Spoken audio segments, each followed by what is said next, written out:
get it if I want it. Gotta make to myself a promise. I won't quit, keep going till I got it. I won't give up till I'm on top. Yo, no, I ain't the type to give up. If I do something, man, I do it till I get what I want. I turn a business out of nothing into something I love. I got a poker face, but honestly, I'm not one to bluff. I flip a switch, never miss, man, I always stay up. Don't let them see you, bitch, always have a plan to stay tough. This life ahead of you ain't easy, it was built to be rough. But that's what makes a personality, is tragedy, bruh. So keep your head on your shoulders. Now we ain't out here moving rocks, we out here moving. Yo, what is up? And it's me, Key. We're back in the building with another episode, the 7200 Section Podcast. Of course, I got my guy, Coach Donte. Coach, what's going on today? Oh, it's going awesome. I'm glad that we can come together and put up a show. And it's awesome, having a great week this week. Yeah, I mean, you had your Texans won, your Rockets won, but yeah, everything is great. We got some stuff to run down today. We got to go over week 10. Week 11. Some stuff happened. Some things went down. Some teams are still shitty. You already know how they go. Some teams are still, afloat, still winning. Some teams we got a question. We going over some NBA a little bit. Then we got so go over the MLB awards. I'm not sure if anybody noticed what happened with them, and talk a little bit college basketball and the football as well. But let's get into the headline news here. Justin Fields got benched for Tyrod Taylor. Coach, tell us a little bit what is going on in that city over there in New York with the Giants. With the Jets. It's a train wreck over there. It's a mess over there. Again, Justin Fields is proven like I say, it could be the Jets just being a bad team over there, but at the same time, I don't want to make no excuses for Justin Fields. He have not helped himself at the same time. So it's just a bad organization. The players aren't good. The coaching has not been good. The defense has declined. And it's just been everything going wrong over there with the New York Jets. Quarterback play hasn't really never been good. Really, outside of Aaron Rodgers, the quarterback, that's the only time I really think the quarterback play has been really good.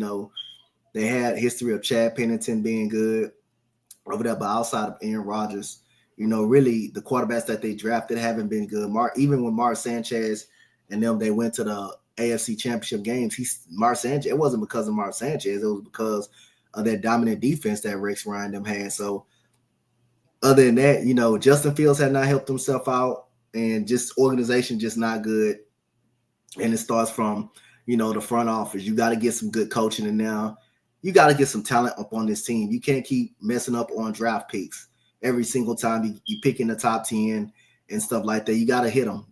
This is the NFL. It's not the NBA where you can just miss on a draft pick. You got to hit these draft picks, especially these first rounders. So organization just a mess overall. Right. So Tyrod Taylor, he's still serviceable. He's the backup. But what do the Jets got to do? It seems like they draft a QB. The Jets are purgatory hell when it comes to quarterback play. What do you have to do to have a quarterback succeed in New York? Justin Fields clearly ain't the guy. What do the Jets have to do this next year? Because they have abundance of picks just laying right in their lap. Trading Sauce Gardner and Quentin Williams, they're getting 2 first-round picks. They got second-round picks. What do they do with those picks, honestly? I think you should. Again, you got to invest in a quarterback. You got to get a franchise quarterback in there. Offensive line still needs some help. You need to get some receivers up in there. Outside of Garrett Wilson, they're not good. Breece Hall may want to kind of like a fresh start over there. They got a lot of work to do. I don't want to keep saying, Aaron Glenn has not helped himself out either, but I don't want to keep saying the coach because, again, you went through Adam Gase, Todd Bowles, and all of them, and you still don't have a solution. So I don't know how many times you can keep changing the coach, and it would get and thinking it's gonna get better. Like you got to start looking at the product you got on the field, and you got to start drafting properly. But I believe, like I say, same thing. Like I said with the Las Vegas Raiders. I mean, hey, you got to get a quarterback. I don't think you just cannot. You just cannot fix everything else and thinking a quarterback and thinking, oh, okay, we're gonna fix this defense. Okay, we're gonna fix this offensive line, and then think, hey, we can just put a bridge quarterback in now and everything gonna be. No, you got to get you a quarterback. You got to get you a franchise quarterback. That's what it starts with. That's why, like I say, teams like the Eagles, my Texans, and stuff, they're gonna be in the playoffs pretty much each and every year, or competitive because of the quarterback play. Justin Herbert is a good enough quarterback, even though he may be overrated or he may be struggling right now. But he's a good enough quarterback that he's going to keep his team in contention. He's going to keep his team in the playoffs. That's why the Chiefs will always find a way to be strong, because you got the quarterback. You got the quarterback. They don't got number ones at wide receiver, but you got the quarterback. That's why the Rams are good. You got the quarterback. No, definitely, I agree. Raiders is in another boat. They need a quarterback too. I don't know if Pete Carroll was the man for the job. I know he's still, Pete will always be Pete Carroll. He's done some good with teams, college-wise, coach-wise, NFL-wise. But is it time for the Raiders to go younger with as far as coaching-wise? Like, Raiders aren't bad. They just need pieces in places.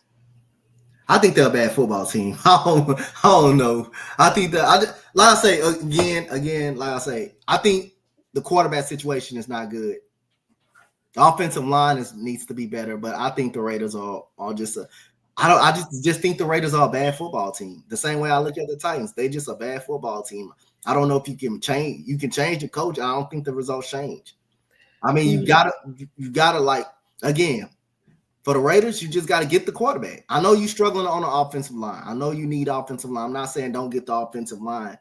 You can get the offensive line. You can get some wide receivers. But again, if you don't have the quarterback, and it's still the same thing, and it's still, if you get an offensive line and put a bridge quarterback back there, like a Justin Fields or like someone else, and you still have the same year, you still doing with the same shit. Hey, you guys didn't want the quarterback. You didn't want the quarterback. You say get all these pieces and everything gonna get fixed. Hey, you need the quarterback.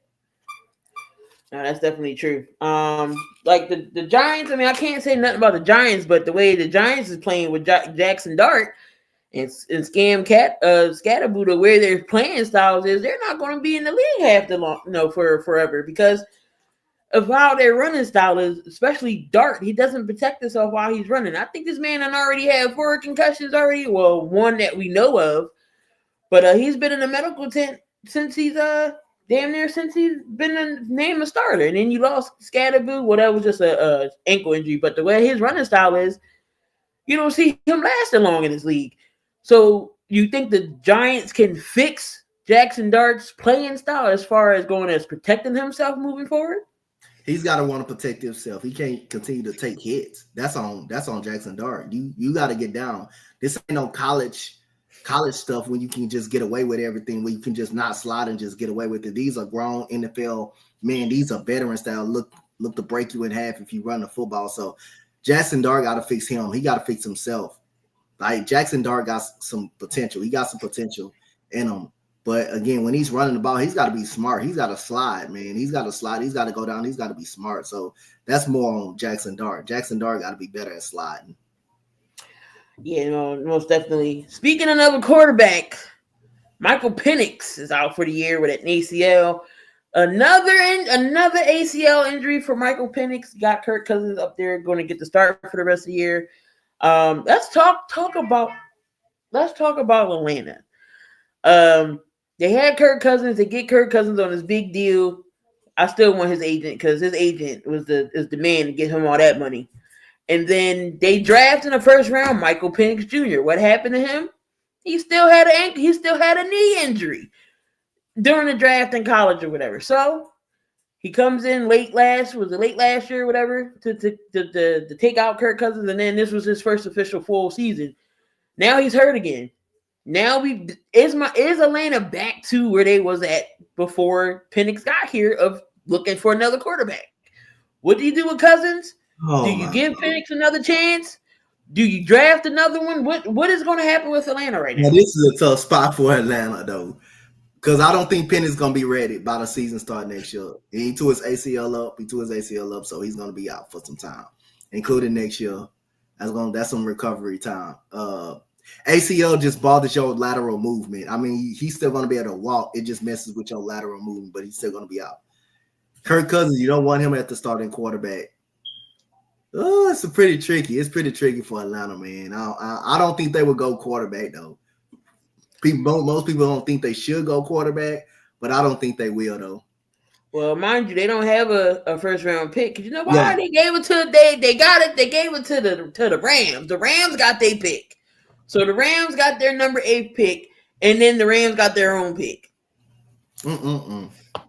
So there's nothing they can do as far as quarterback wise. Now, do you think they let Cousins walk, or do they bring in maybe another free agent, maybe Mac Jones, or do they say, all right, Kurt, you know what, we got to keep you? What do you think they do?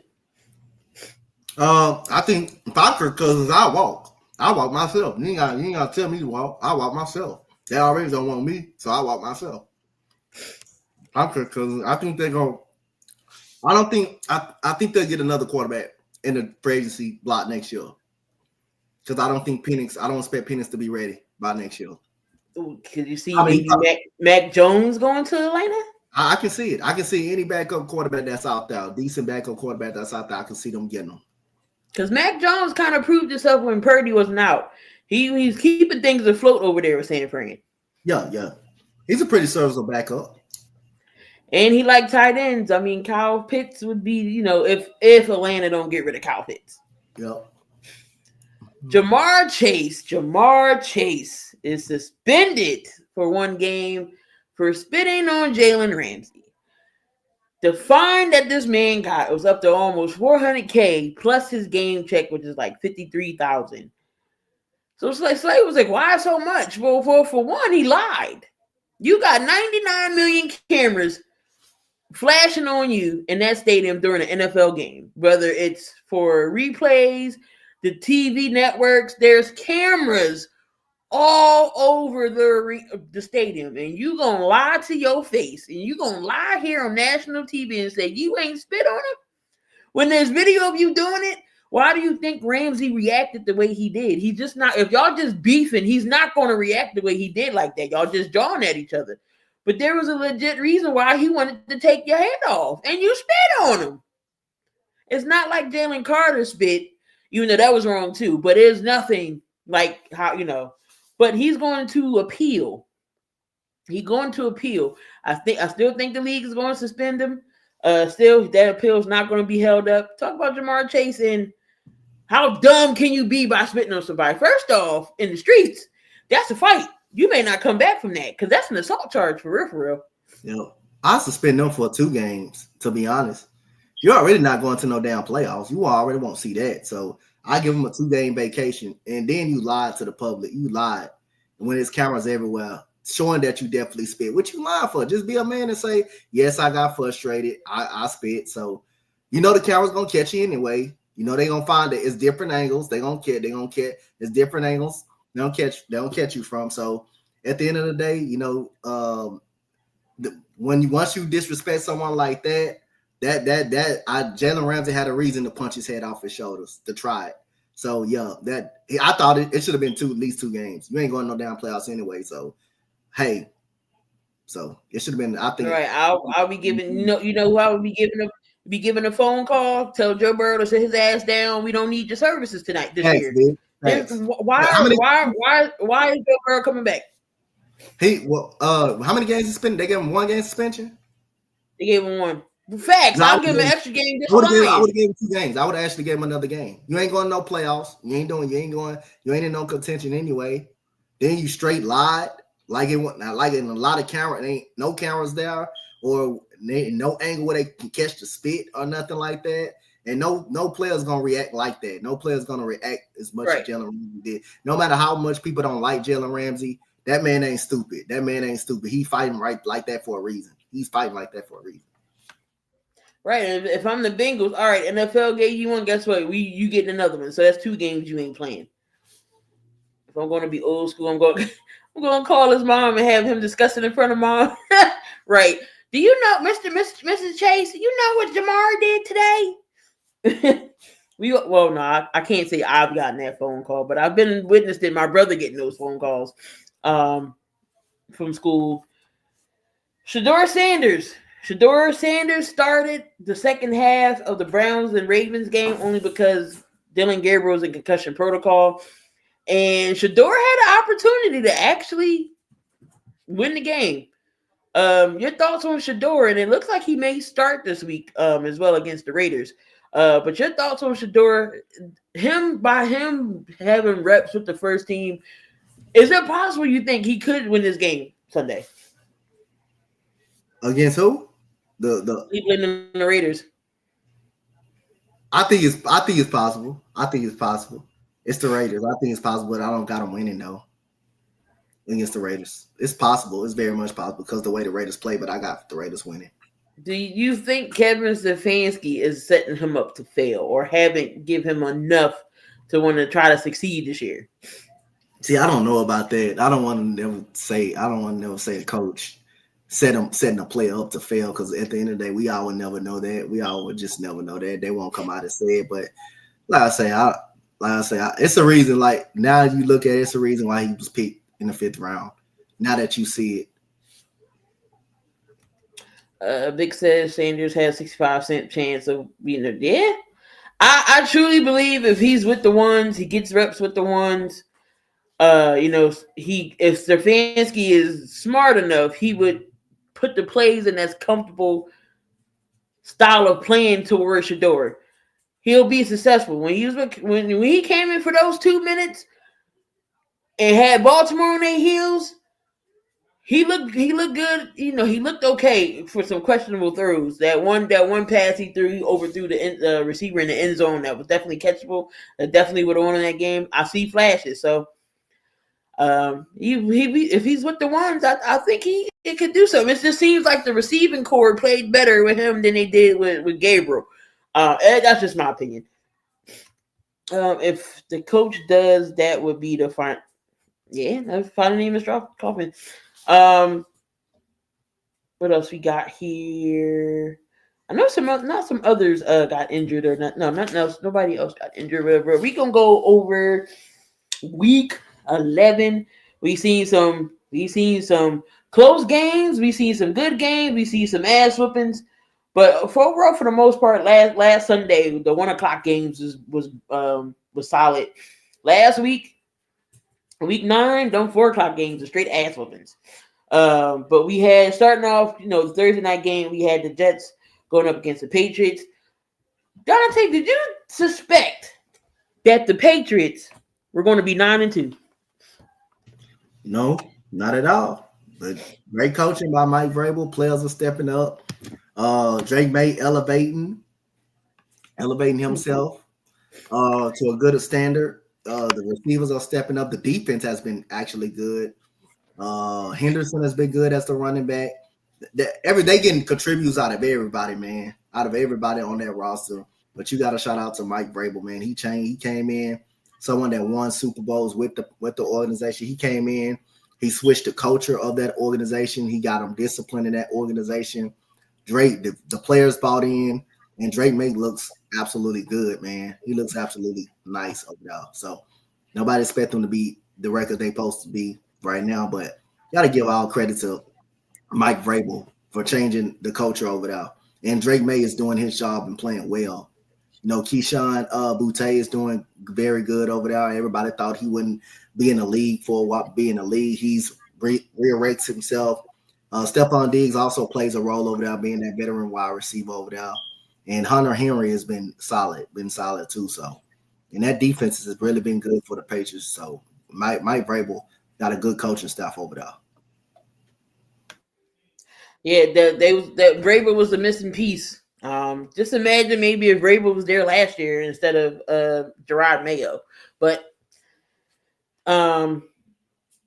So the Patriots get the win 27-14. The Lions beat the Eagles beat the Lions 16-9. Coach, talk a little bit about that game Sunday night that we've seen. We've seen this Eagles defense, how we traded for got Jalen Phillips here, Michael Carter, Jair Alexander. He came over, but that didn't work. He's stepping away, mental health issues. But just talk about this front. We're getting Kobe Dean back. Nolan Smith is back from just by Phillips and Nolan and Dean being back. How nasty is Philly's front line? It ain't that nasty. Ain't nobody scared of that front line. I'm just playing, but other than that, man, yeah, it's dominant, bro. It's dominant. Other than Jalen Carter, Jordan Davis, batting down balls in the backfield. Jalen Phillips has been phenomenal. I mean, anytime you get to the quarterback, your secondary can relax a lot. So, and again, even though you have some weakness in the secondary, yes, you does.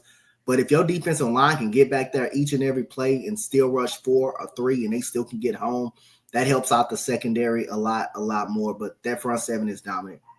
That front seven is real dominant. They get pressure instantly. So coming off the ball, they stopped the run as well. They did a very good job on Jahmyr Gibbs. The only thing about it, man, like I say, that offense is just stagnant at too much time. They too predictable. They get too predictable at times and stuff like that.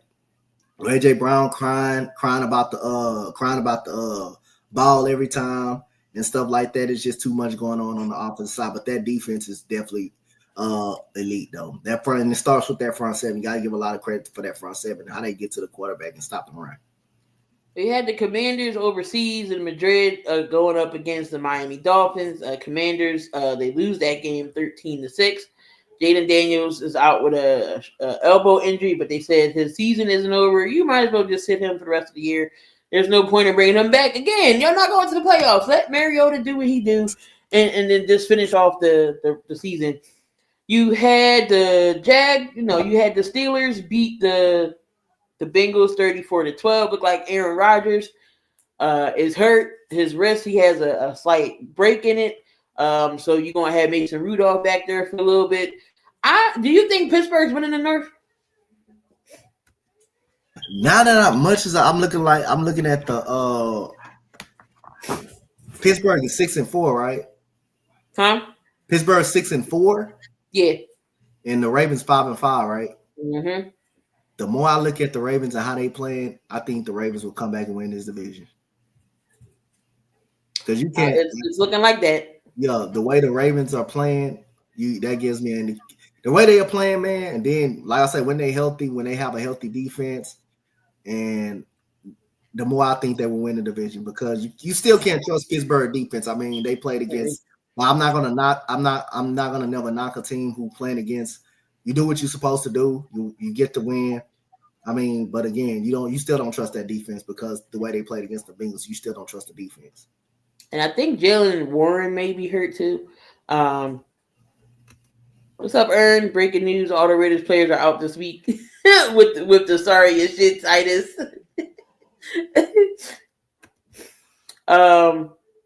You had the Jaguars beat up on the Chargers 35-6. I was shocked about that. Jacksonville went down there, went in Duval and beat the Chargers like they stole something. I don't know what the heck was wrong with Justin Herbert, but why are we always giving Justin Herbert passes and when he be having poor play? What's the reasoning? But you want to crucify other quarterbacks. You got. It's only 1% for person that I just give them a pass, and but we ain't gonna speak on that one. But other than that, I seen it. Like, I defended Jalen Hurts when he played the first time against the Jaguars. I defended him that first playoff game. But then again, when he played against my Texans and he did what he did, and then you got the right to say it's not on him. It's not on him. I mean, he had 3 interceptions that was actually his fault. The fourth interception, the third interception was not his fault, because Diskley should have actually caught the football and the ball just bounced off his hands and went to Stingley's hand. But the other 3 was definitely on him. His decision making then kind of declined a lot. If you get pressure on him, if you just get pressure on him, he has the potential to rattle. You can rattle him. If you put him on the ground, you can rattle him. If you don't let Justin Herbert get comfortable, you can rattle him. And again, like I say, you can't keep making no more excuses from him. Justin Herbert is going to be he's going to be a very good quarterback. He's just right now, you can either call him a star, but he's not going to be a superstar quarterback. But he's a very good quarterback as of right now. He's a very good quarterback. He's not a star or a superstar quarterback. He's a very good quarterback that's going to put up very good numbers in the regular season. So he's a very good quarterback. He's not a great quarterback. We had the Bills go up against Tampa, which was a good game in that 1 o'clock hour. Bills with Josh Allen, six touchdowns on the day, 3 rushing, 3 passing. They beat Tampa 44-32. No Keon Coleman in that game because he missed practice or he even missed the meet to miss practice. But anyway, they benched him. And you had Dion Dawkins call him out. You know, he just got to be better on things. Where do you see Keon Coleman? Getting better, or did he have a setback this year? What's up with Keon Coleman and the Bills? What's up? What you mean? What's up? Keon Coleman and the Bills. Like, is he having a setback this year? Is he, can he move on from it? That Dawkins said he needs to grow up a little bit. Does he need to mature a little bit in this offense? Yeah, he definitely does need to mature a little bit. He definitely does. He definitely does need to mature a little bit. I don't blame him for that. And you had the Vikings and the Bears. Bears come back and win that game 19-17, and a Cairo Santos game-winning field goal. Caleb Williams and the Bears doing what they got to do. They lead in the North right now. Donte, what do you think about the Bears so far this year? Like I say, they doing what they're supposed to do. I mean, there's no excuses for them. I mean, they got receivers. They got a running game over there. They got a solid defense over there. They got them off. They got the offensive line.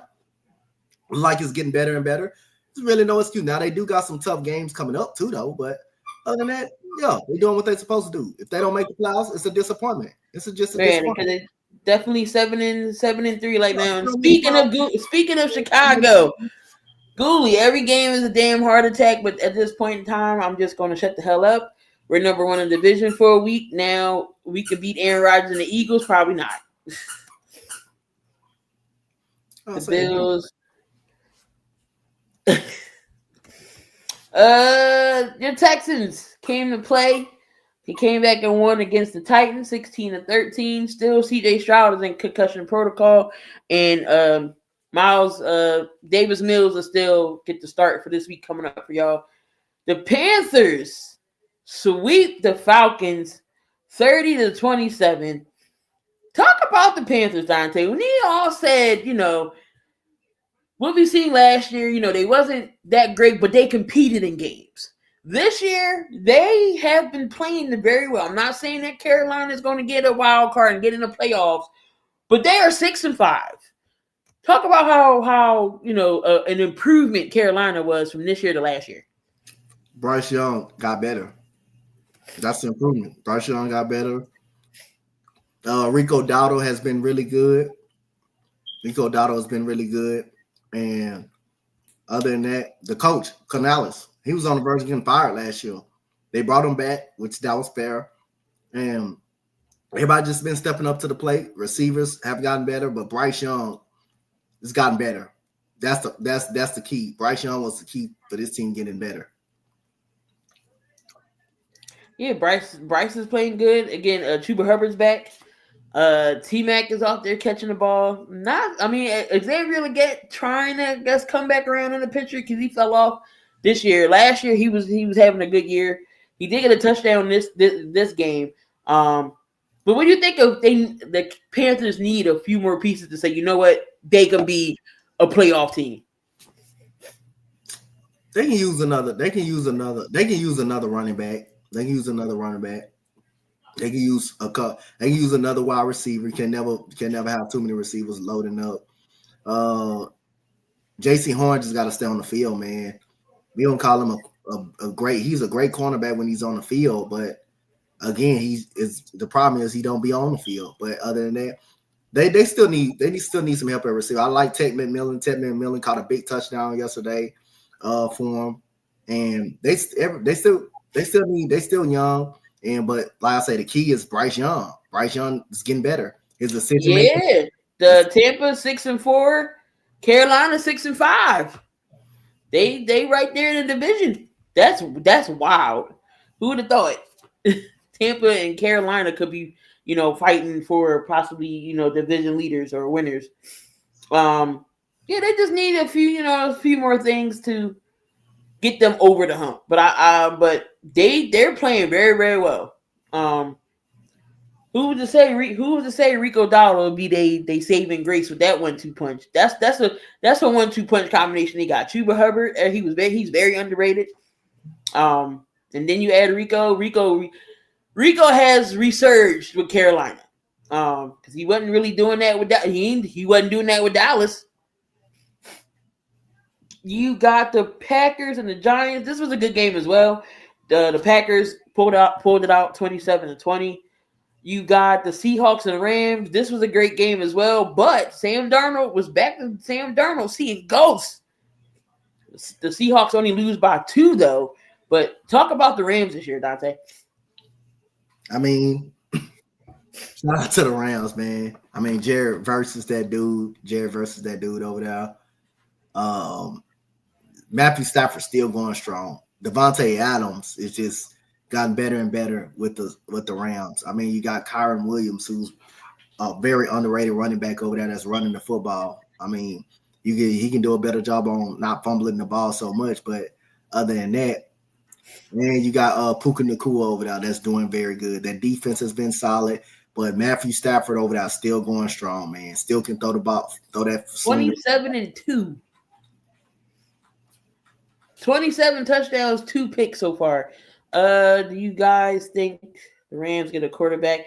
I don't know how long Stafford's going to go, but as soon as Stafford goes, so does McVay. He already said that.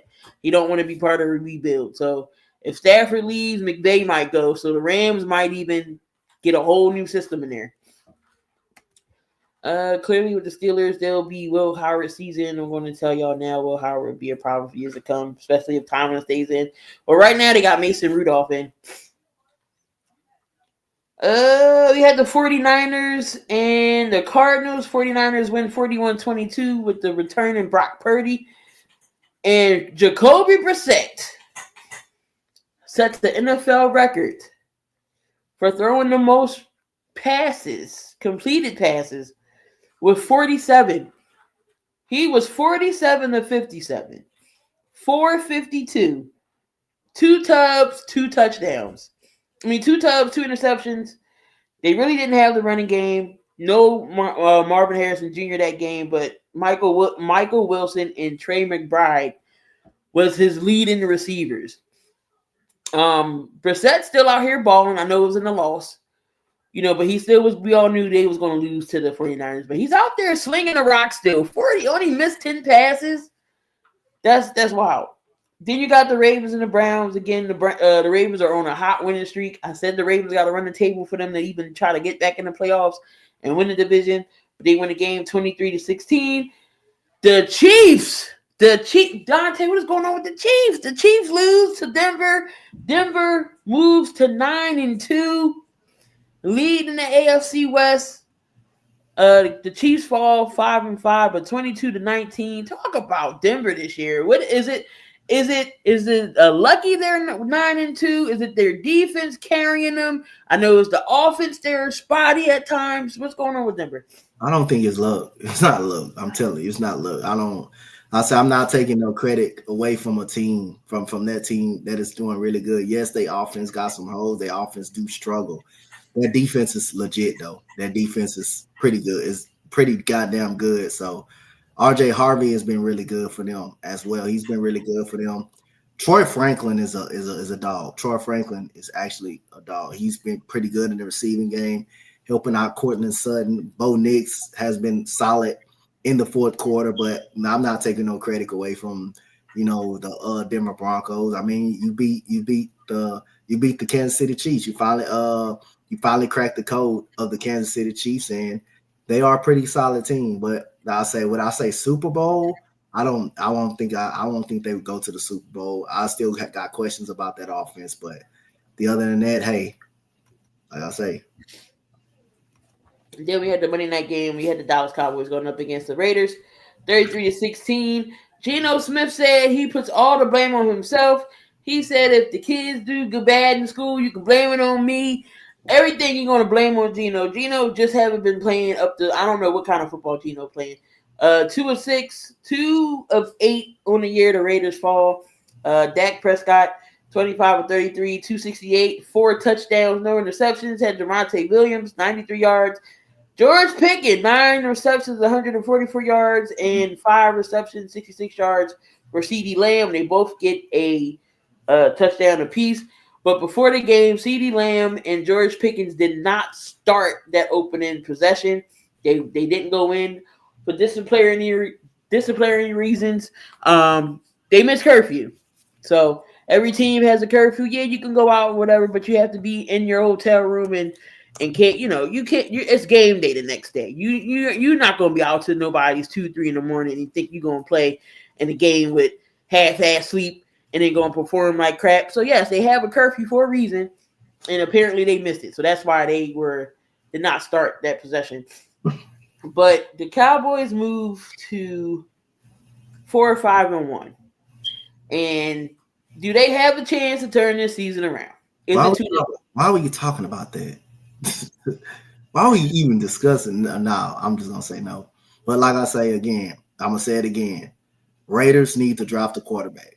That's all I'm gonna say. You can say offensive line. They need to get an offensive line. Nobody is denying they do need to get an offensive line. The team will not go nowhere putting a bridge quarterback up under center. I'm gonna just say that. I don't care what it is. I don't care if the drafting is not good of a quarterback. You have to take a damn chance on getting a quarterback. You should be tired of these bridge-ass quarterbacks. And then if they do get the offensive line and you get another bridge quarterback, what the excuse is what is gonna be next year if they still the same shit, or if they don't make the playoffs? They still don't need a quarterback. I'll say just go and get your quarterback. You don't have no time. You don't have that much time to wait. So Dallas has the Eagles, the Chiefs, the Lions, the Vikings, the Chargers, Commanders, and the Giants again. And they 4-5-1. Do they have a shot, or their season's done too? You said who? We're talking about Dallas. Do they still have a shot at maybe getting a wild card, or the season's over? I think their season over. I think the Tide's gonna come in and play, but I think the Tide's gonna come in and play. I think the Eagles beat them this week. I think the Eagles beat them this week, and it's gonna make I think the Tide catch them, and I think the Eagles beat them this week. So no, I don't think they make it. All right, y'all. Before we get into some other topics we got, of course, we're gonna go over some hot seat issues. What coach is next, you think, for being fired or on the hot seat? We already seen Brian Daboll get the boot. So who else is on the hot seat? Who do you think? Raheem Morris is definitely going, in my opinion. Atlanta. Yeah, Raheem Morris is gone. You say who else could be on the hot seat? Yeah. Even though Miami says they're not going to get rid of McDaniels, I think he's going to get rid of him. I think he's gone by the end of the season. I think Josh McDaniels going to be gone. You mean Mike McDaniel? Josh McDaniels is the OC. I think Mike McDaniels be gone. Tennessee's looking for a coach. Yep. For coach, I wouldn't be surprised if Kellen Moore is gone, but I think they would get Kellen. You can if they fire Kellen Moore, he can come on back. Kellen, come on back. Just come on back. Get your spot back. I wouldn't be surprised Kellen Moore gone. Stefanski, what's going on? Stefanski could be going too. It's kind of this is a surprise to me right here too. Don't matter of fact, this is a dark horse right here. What's that coach from McDermott? Don't be surprised if he be on the hot seat too if he's gone after this year. So yeah. It's Stefanski's definitely is one. McDaniels is definitely another. Raheem Morris, I think they're just say Kellen staying. Don't be surprised if he's gone though. Everybody saying Kellen gonna stay. I don't think they fire him after one season. I mean, it ain't all his fault. I mean, again, how many coaches we seen get fired after one season? How many coaches? Don't say it can't happen. You don't think it won't. It will. It could. Shoot, Woody Johnson might fire Aaron Glenn. Don't say that. I think I'm not like I say. If it don't happen, it just don't happen. But don't think no coach can get fired in one season. Shit, Lovie Smith. We fired Lovie Smith ass after one season. And what's his name? What was it? Cullen? Yep, David Cullen. We fired that son of a bitch in one season. Yep, he went. Fired him. So, yeah, definitely Zach Taylor. Yep. Joe Burrow was saving his grace, but honestly, it would be no. I wouldn't even play Joe Burrow. Oh, and Abdul Carter missed walkthrough practice. That's why he didn't play. Like what are we doing? Like we missing practice and walkthroughs and sleeping through meetings. What are we doing? Damn. This ain't college, y'all. Like you getting paid to do this now. This is your job. So Zach Taylor, I believe his seat is a little bit toasty. Stefanski's seat, definitely toasty. Raheem Morris, his ass should be hot right now. Like, oh, I can't sit down hot. Like, I think Raheem Morris is gone. McDaniels is just going to be McDaniels. But I think they get rid of him too. So we're going to have some coaching opportunities, vacancies in the offseason. The playoff picture right now in the standings as is follows. We got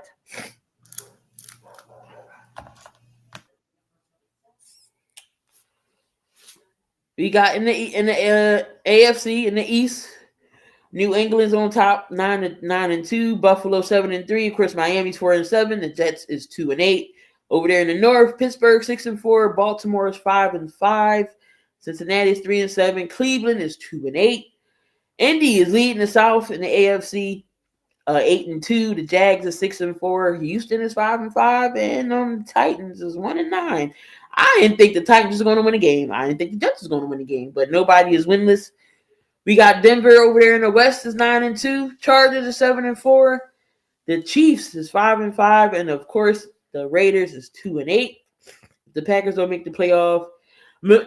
I say Matt LaFleur's seat is getting hot. I don't think it is even close to being warm or scorching or burning right now. I think his seat will be a little hot, but I don't think he gets fired this year.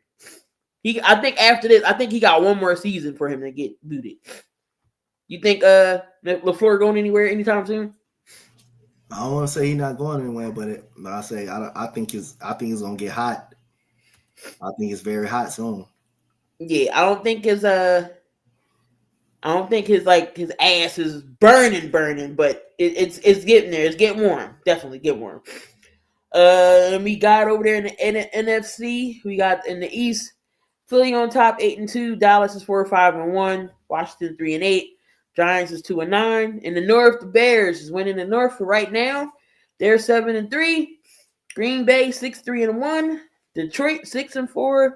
And the Vikings is 4-6. Tampa is winning the South 6-4. But right on their heels is Carolina at 6-5. Atlanta 3-7.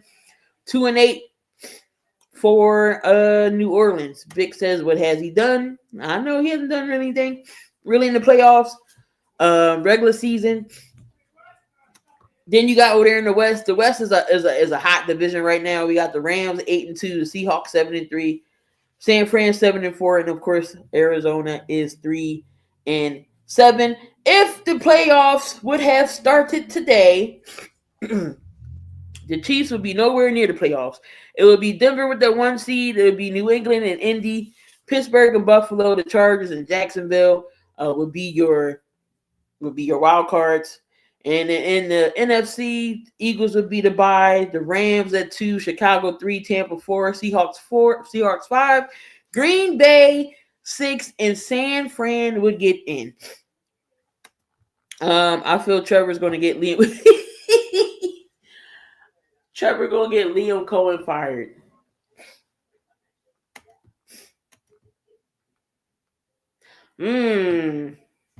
O'Connell. I don't know. I don't know. I don't think they'll get rid of him. What about their quarterback situation, Donte? What do you do there? Is he talking about quarterbacks? JJ McCarthy? I don't know. I don't know about him yet. JJ another year. I give JJ another year. I give him next year. If he's not the quarterback, if he's not right, then yeah, you may have to consider drafting. You may have to consider doing it. Because if that's going to if that's the case, the other JJ gonna be upset. Yeah, I give him another season, even though I don't think he's too good of a quarterback. All right, y'all. Donte got his list, and we gonna talk about it. Got a good list from this past weekend's games here. Let me just share the screen as soon as I bring everything up.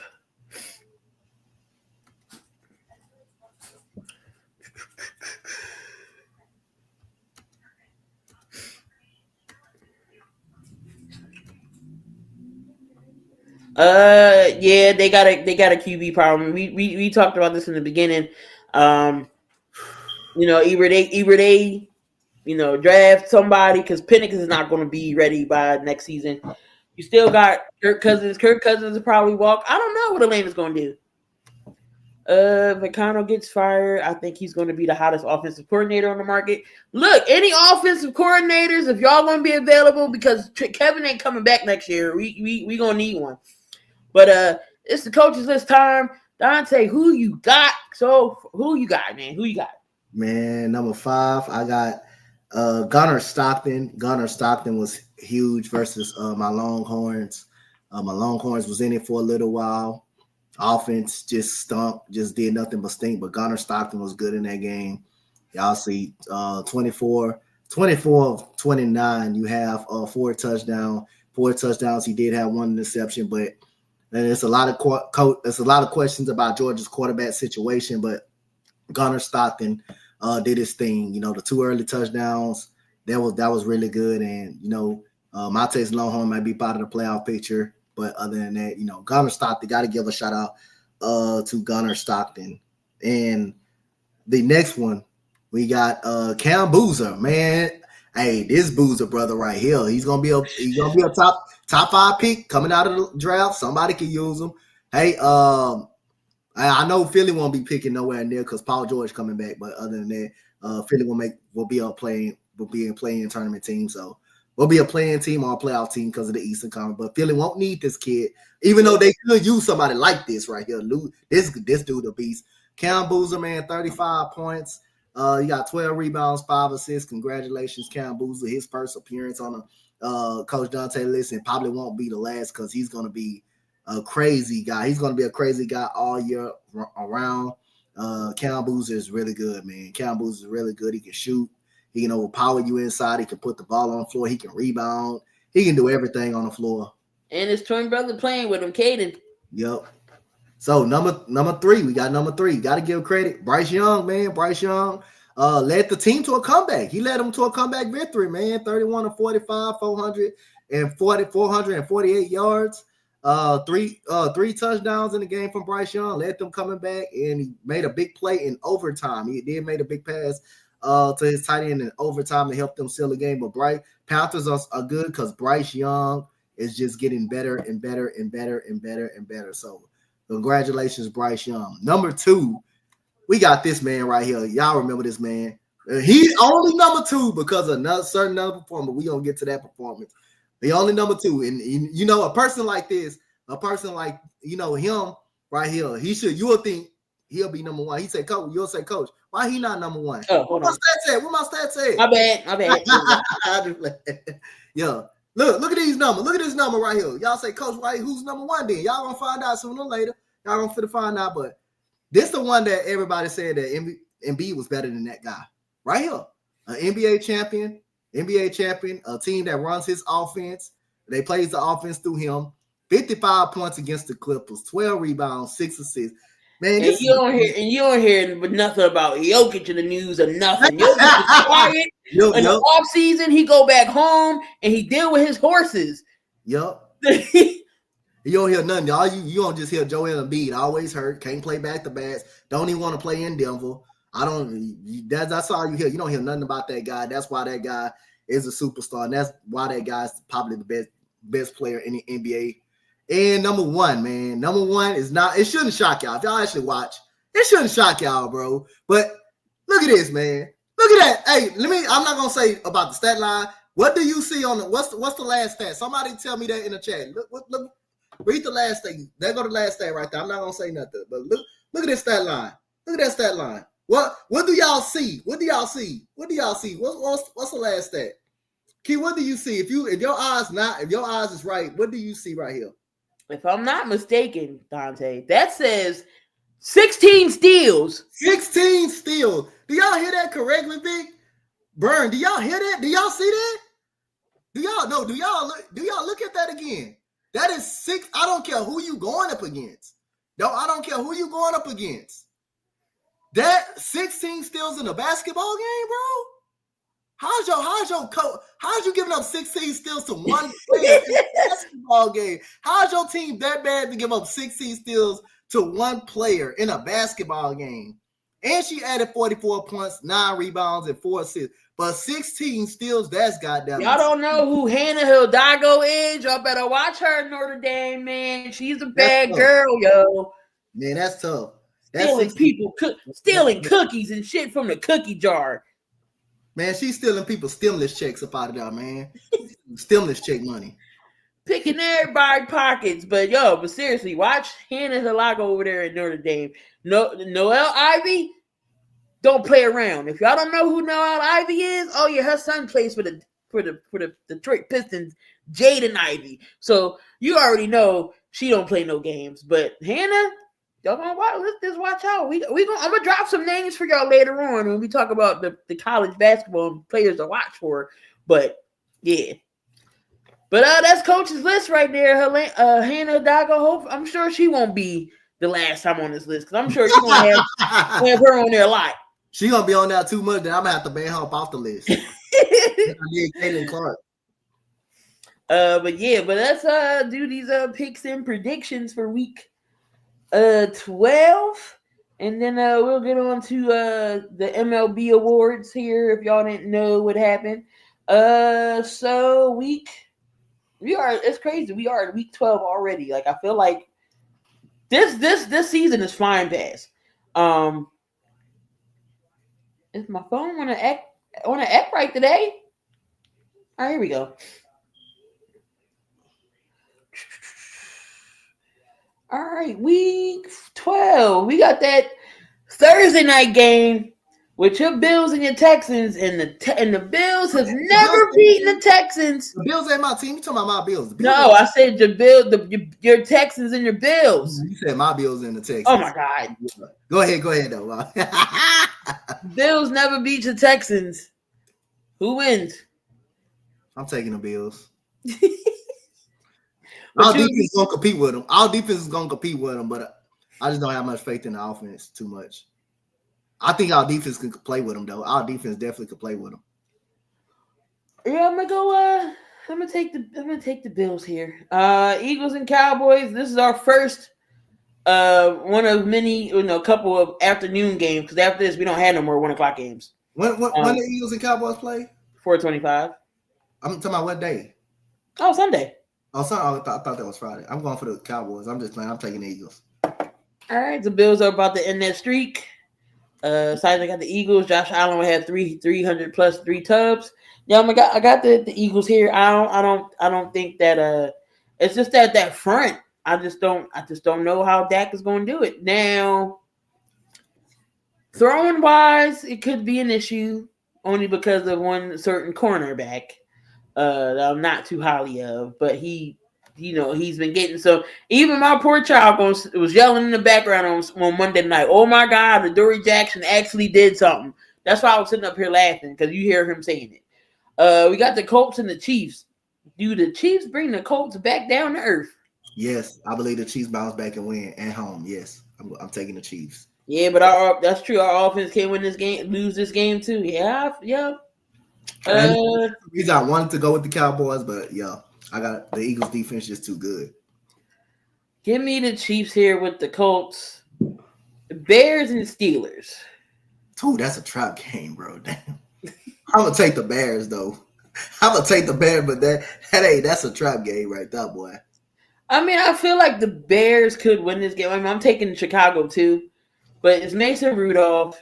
DK Metcalf hasn't really been playing that great.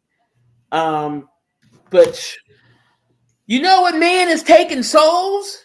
Did y'all not see the game last week against the who they played? The Browns last week? They played the Bengals. You talking about the Steelers? The Bengals. Oh my God, Darnell Washington. Why he do that to them, Donte? Why he do that? I don't know why he do that to him. That was tough. Then he ran over the dude on the sideline. He just assaulted that dude, bro. That was tough. The last dude, he stepped on one dude. Then he broke a tackle. Then he just did the cornerback just so wrong. Darnell Mooney is 6'7", and he is a lineman size playing as a tight end. Like they bring him in for extra blocking purposes. That is crazy. You blocking on his side.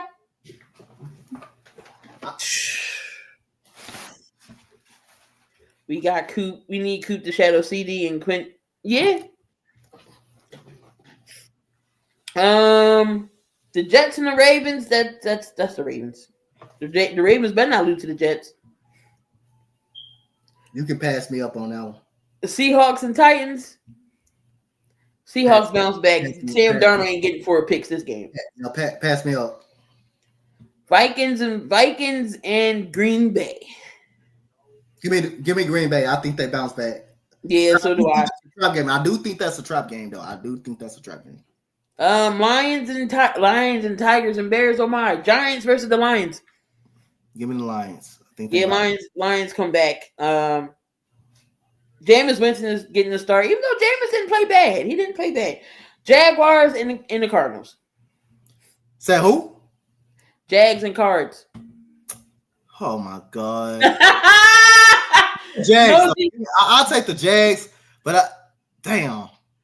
I'll take the Jags. Give me the Jags. Vic said if the Ravens lose, I don't want to hear no more talks about the Ravens. Browns and Raiders. I'm going to take the Browns. I'm giving the Browns a slight chance to beat the Raiders with Shador. I guess I'll take the Raiders, but like I said, it's a shit bowl, so I guess I'll take it. I could have flipped the coin on that. I'm taking the Browns because of that defense. Myles Garrett is going to kill Geno. I could have flipped the coin on that one. And Myles Garrett is on pace to beat the sack record of 22.5. He's at 15 right now, I think. Falcons and Saints. Falcons and Saints. Kirk Cousins going in Louisiana. It's another shit bowl too. And it's a division game. My goodness, I want to flip a coin so bad, man. It's another shit bowl. Just give me the Falcons, bro. I think the Falcons better. I said I wasn't gonna pick Atlanta no damn more. Damn. They give you a reason, but look, when they go against teams like that, and the team look just as bad, too. Like, damn, you can't just resist. Damn. Oh, give me Atlanta. Tampa Bay and the Rams. Give me the Rams. I told you I'm not picking Minnesota no more. I don't care if they win. I'm not picking Minnesota no more. I didn't pick Minnesota this game. The Rams got one more. I mean, the Falcons got one more week before I don't pick their asses no more either. You can't do that. You cannot. Yes, I can. Oh, yeah. Give me the Rams. And then we got the Monday night game. We got the Panthers and the 49ers. Give me the 49ers. I'm gonna take the 49ers too. But it might be, this game might be interesting though. It could be a good game. All right, y'all. Moving on to the NBA a little bit. Victor Wembanyama is going to be out for a couple of weeks. I think he had a hamstring injury. Do that hurt? Is that going to hurt the Spurs while he's out? I think the Spurs still going to be competitive. I think the Spurs going to still be competitive. Let's see. So Steve Kerr is worried that the NBA's upsped pace is leading to injuries. Do you agree or disagree with him? You said Steve Kerr. You said the pace. Steve Kerr is concerned about the pace of the game. Is causing injuries. Is increased the injuries. I don't know about that. It's all these soft tissue injuries. Like, yes. I just feel like the players over the summer just say F it. We just came off a season. We not gonna still work out. And then by the time the season starts, they trying to catch up. Giannis is out 1 to 2 weeks with a growing strain. Castle, he's out 1 to 2 weeks with a hip flexor. Somebody else got hurt. Ja's out for the Grizzlies. Somebody got hurt. Oh, Jones is out for the Clippers. Like, all these injuries is coming all at full speed. LeBron will make his debut tonight against the Utah Jazz. Paul George came back last night. He didn't do nothing, but he came back last night. The Cavs got fined $100K for resting Mitchell and Mobley. Damn. So they've been fined $100K by the NBA for violating the league's player participation policy. For both Mobley and Donovan Mitchell for November 12th game. Both players were classified as star players by the league's policy, which was adopted prior to the 23-24 season. This load management is in the way. Wemby sunned the shit out of Draymond. Yeah, he did. Steve Kerr's the reason why the NBA is at the pace it is. Draymond Green gets warned by the NBA for going toe to toe with a fan because the fan called him Angel Reese. The fan called him Angel Reese. That was wrong. That was funny though. But Donte, talk about the season so far. What are you liking so far in this NBA season from teams? What am I liking? I like the way Portland has competed. I like the way Portland Trailblazers has been competing ever since, they fired Coach Billups. They have been really good. Danny Amdia has been very good. He's been solid. Drew Holiday has been a leader of that team. He's having a great season this year. This Portland team is real scrappy. I like the way they're playing. They're playing some good basketball. Detroit look legit in the Eastern Conference the way they look. Oklahoma City look like they can have another two-peat. The way they looking, even though they got Jalen Williams out, they still haven't missed too much of a beat. Other than that, Spurs got off to a hot start but cooled off a little bit. You have Toronto. How about Toronto? Did I just say, hold on, time out. I gotta go get this clip. I know it's early, but did I just say on the court side view, look, Toronto could be really good. They could be solid. They could be solid if they healthy. I gotta go back and get that clip and post it. I gotta go. Damn, I didn't know they were that good. They 9-5, number 3 in the East. They not that bad. I told it. I said that. Matter of fact, I said that on Mo Channel. I said that on them. I gotta get that clip. I gotta go back and actually get that clip. I remember saying that. I remember saying they could be solid. No, they got Brandon. They got Brandon Ingram over there scoring 20. Well, this was against Charlotte. They won by 2. Bi had 27. RJ Barrett had 16. You had Barnes at 16. Quigley over there. Okay, that's a nice little starting 5. I tried to say the roster is not all that bad. The roster is not really all that bad, but I could go wrong. It's still a lot of season to go. Still a lot of games left, right. Oh, no, but like I said it has some potential. But I know that I got to go back and get that clip on the wire to wire. I got to go back and get it. Who would have thought you go from losing 28 games in a row to being first in the East at 12-2? Yep. They look legit. The Pistons look legit. Sixers look, they hanging on by a thread over there. Yeah, they still in the six. That's about where they supposed to be. Right now. If they healthy, that's about where they gonna be at pretty much, and get their ass kicked in the first round or second round somewhere else. But Miami's still scrappy. I like what they're doing. Chicago has been, even though they fallen off a little bit, they did get a big win versus they did get a big win versus Denver. Shout out to them. Mm-hmm. Over there, but they 7-6. That's kind of surprising. Milwaukee, Orlando's a promising team. Once they get Pablo them back, they start to come on. But other than that, the Portland Trailblazers and the Toronto Raptors they're really pretty good teams. They're solid teams. We might see Portland in the play again. We haven't seen them yet. a new face to the play-in team, to the play-in tournament. The play-in tournament. Yeah, because right now it's Golden State, Phoenix, Portland, Utah, and then in the play-in for the East is Miami, Chicago, Milwaukee, Orlando. But Chicago live in the play-in tournament. The Sixers' problem is they are not trying to run through Maxey and VJ still. They think these two old-ass players can do something. Paul George, of course, he's like, oh, he was rusty. Paul George ain't do nothing. Once Maxey took over last night, it was a wrap because I'm like, oh my God, we're going to lose to the Clippers. We're going to lose to the Clippers. Paul George did do something last night. He didn't do nothing? No, he didn't do nothing. I'm going to tell you what he did, Dante. So in 21 minutes, 21 minutes, he had 3 assists, a turnover, 7 rebounds, 9 points. He was 9 points and 7 rebounds. In 21 minutes, he said he didn't do nothing. I'll just play. Andre Drummond stepping up. He's a good serviceable big for Embiid when he ain't in there. He had 14 and 18. Yeah.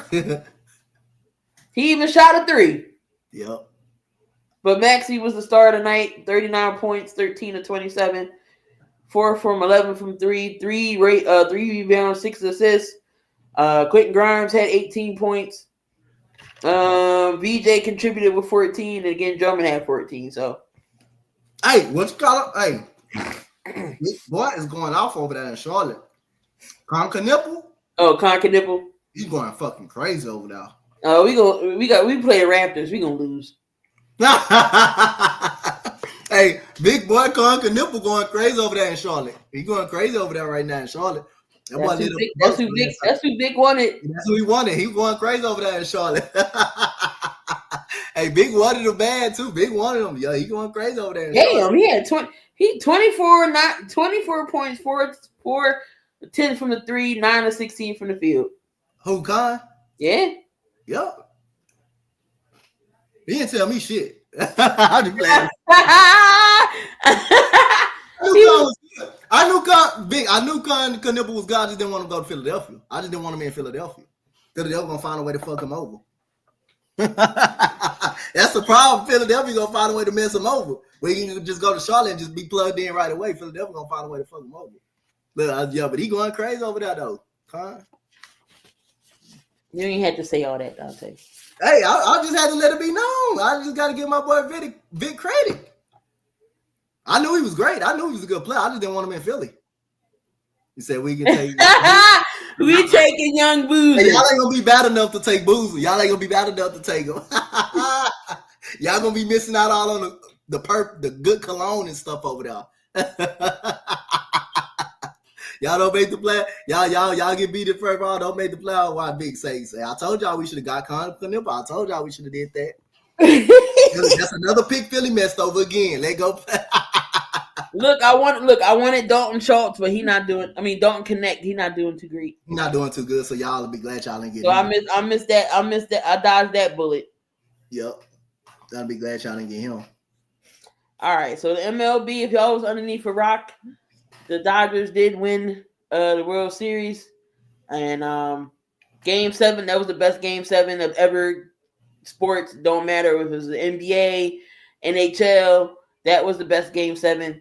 The Blue Jays had their chances, but they blew it. But let's go over these MVPs. We all know in the AL and the NL is going to be Shohei Ohtani. This is his 4th MVP. But this ML MVP in the AL, Vic, I'm sorry. I can't. You're my guy, and I know this is your guy. But Aaron Judge should not have won MVP. I'm sorry. You talking about in the American League? Yes. They gave it to Aaron Judge? They didn't give it to Kyle Raleigh? Damn, so they robbed that dude though. I ain't gonna lie, they did rob him.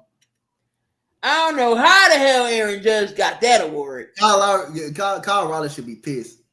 I know he should. That boy, how many home runs he hit? 59.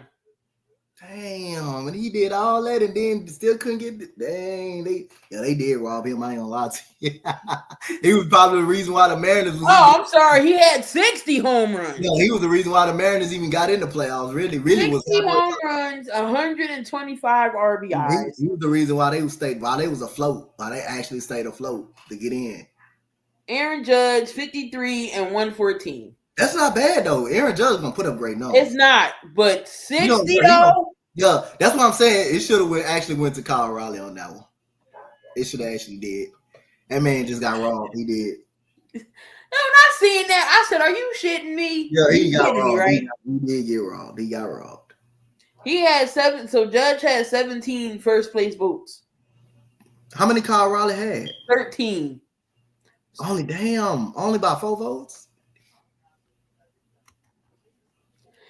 Then it went one hit wonder. But still, like he was the carrier of that baseball team. He did deserve it though. So he was the only catcher that hit. Yes, he deserved it. It didn't matter if he was a 1-year wonder or not. I mean, he deserved it this year. He probably ain't gonna hit the same amount of home runs as he did next year as he did this year. But he definitely deserved it though. He definitely deserved it. So then you had. Again, you had, of course, we already know who won in the National League. You had Shohei, and then Schwarber was behind him.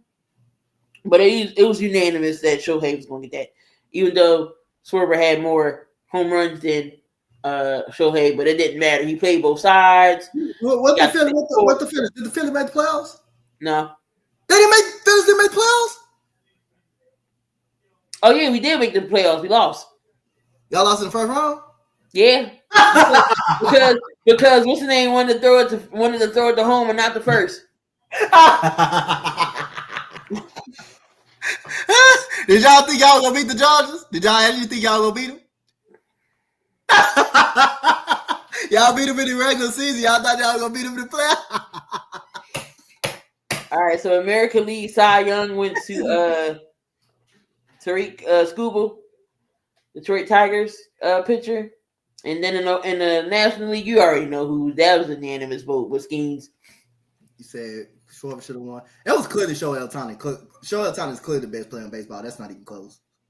Clearly, Shohei Ohtani won the MVP.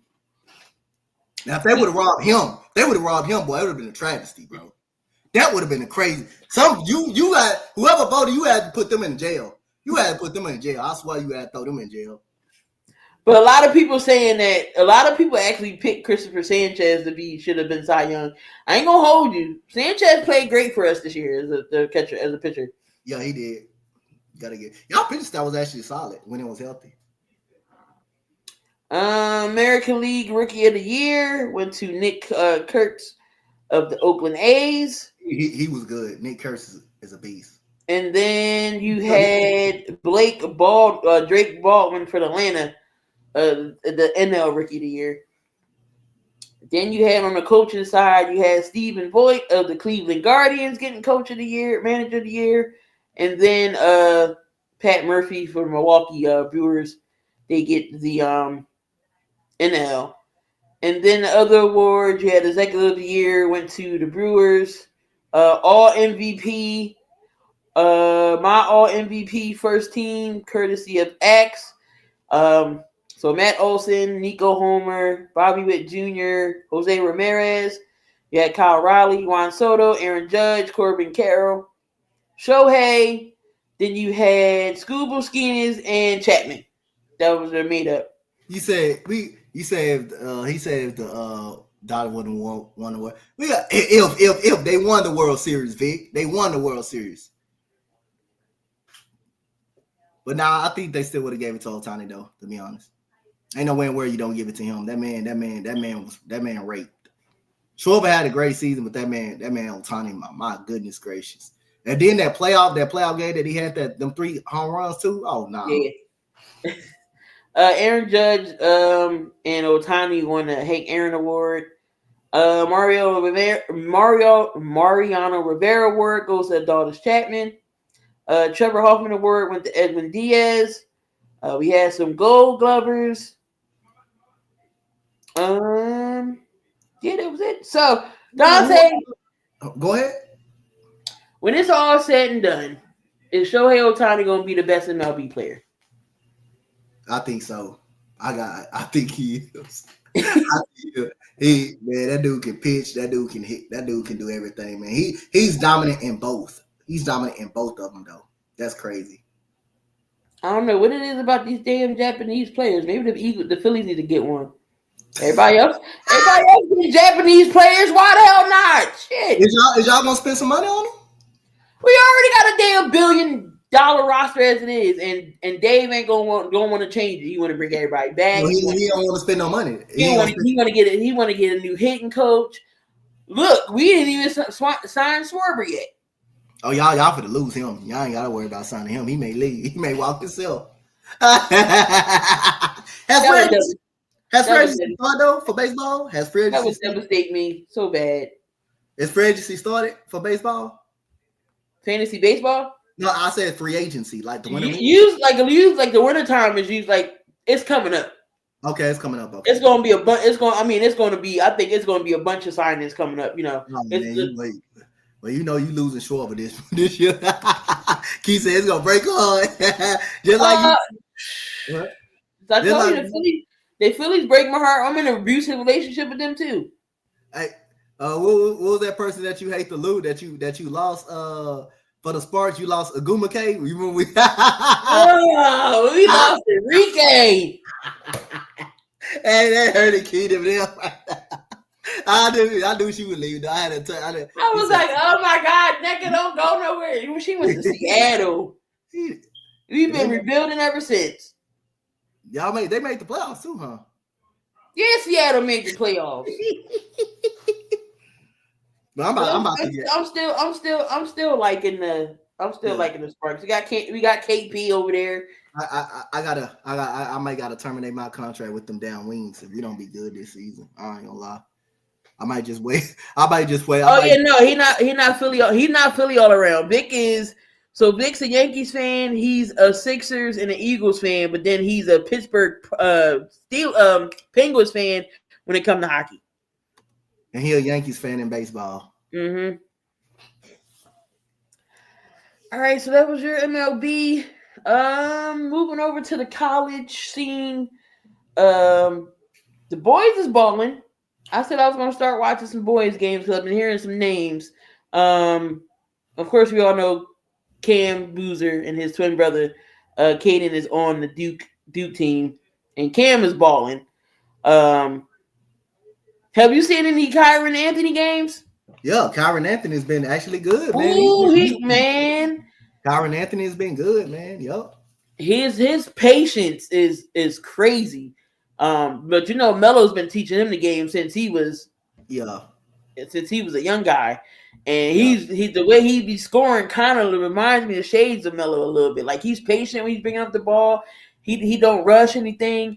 Kyron gonna be good. Jake, you seen Jake Wilkins? Yep. AJ, what you call it from BYU? AJ Stambaskis is gonna be good. That's the potential number 1 overall pick right there from BYU. But Dominique Wilkins kid, man. Yeah. Seeing some of these names I need to be watching out for. Mm-hmm.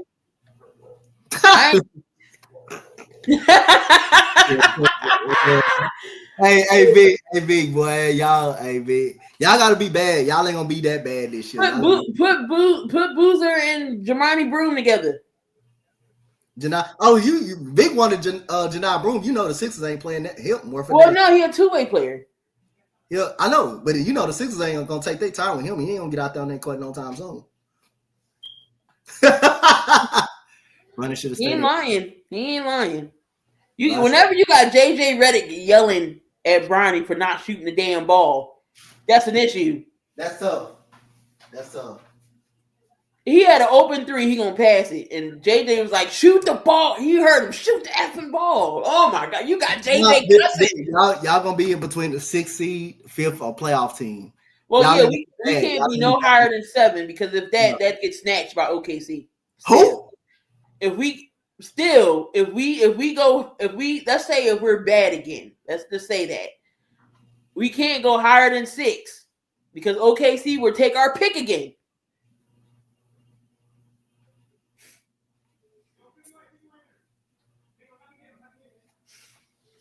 So, matter of fact, what pick y'all is right now, though? That's a good question. I don't even know. I need to be the Sixers GM. Anybody but Morey. This Morey last year, if he do something dumb, he got to go.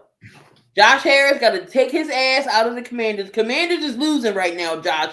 So you can come back to the Sixers now.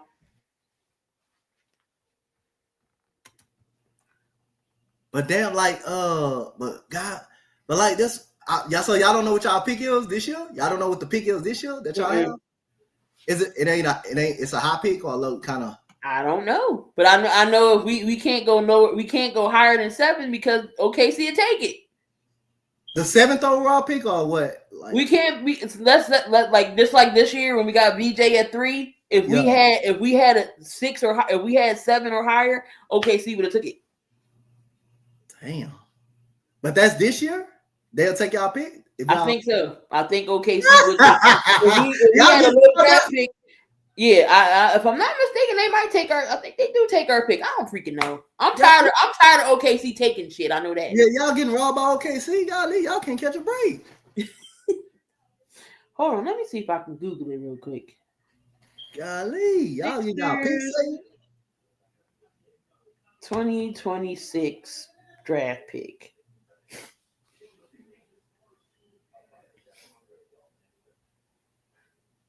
Yeah, the Sixers own. Okay, so the Sixers own their 2026 first round draft pick. Oh yeah, no, see.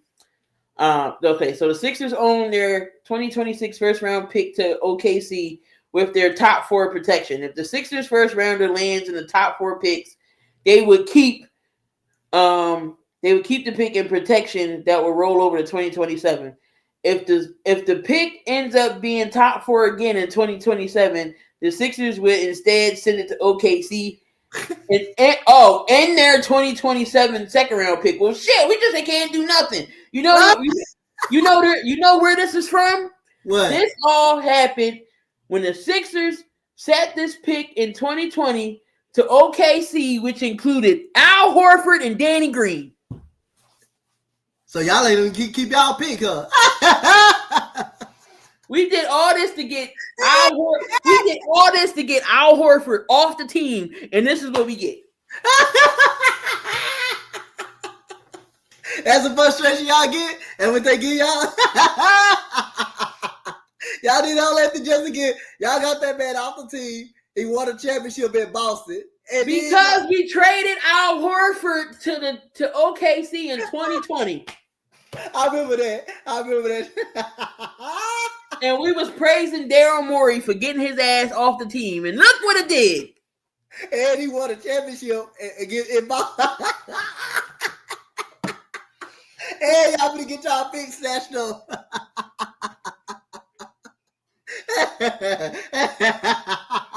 Oh, wait, it gets better. The Sixers own their 2026 second round pick to OKC, Phoenix, or Washington. The Sixers sent the pick in oh my God, yo. Like the Sixers sent out this pick in 2021 trade with Oklahoma City, which included George Hill. God damn, we haven't had George Hill on our team in years. George Hill. The recipient of this pick will depend on where it lands relative to picks involving ensuing trade swap rights.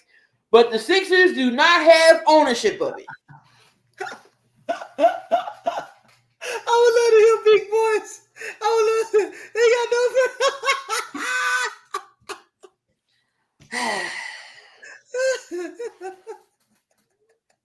Oh my God.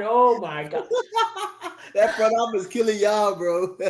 If the 76ers do not yet convey a first round pick to OKC, they will own a 2027 first round pick to OKC. This is 2027 now. Mm-hmm.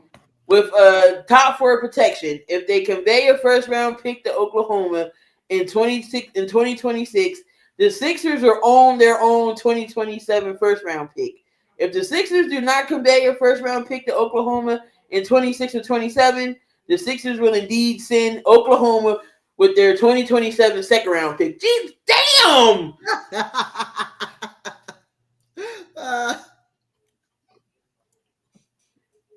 Well, y'all can't do Well, that. shit. Then we might be sending picks. We're gonna be sending our second round pick to either Phoenix or Golden State.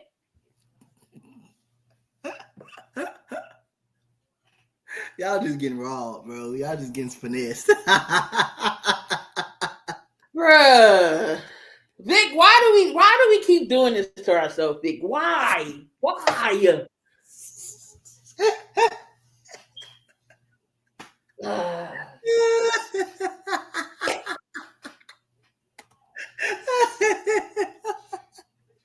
Why do we keep doing this to ourselves? We keep coming back to this organization year after year after all the pain and suffering we go through, and we still bring our asses back like dumbasses.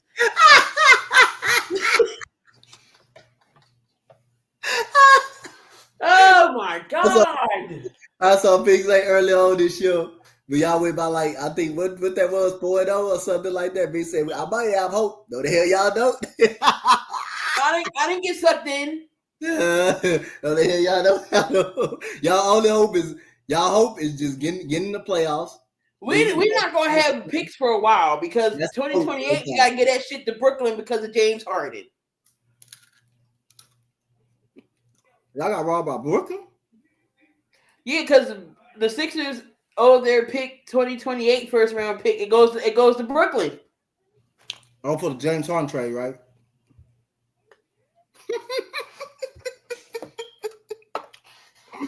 And Ben Simmons and from Ben Simmons and James Harden. This is some bullshit.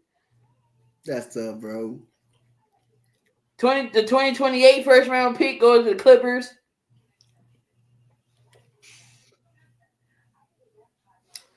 Nope. See? Now you understand why we are how we are.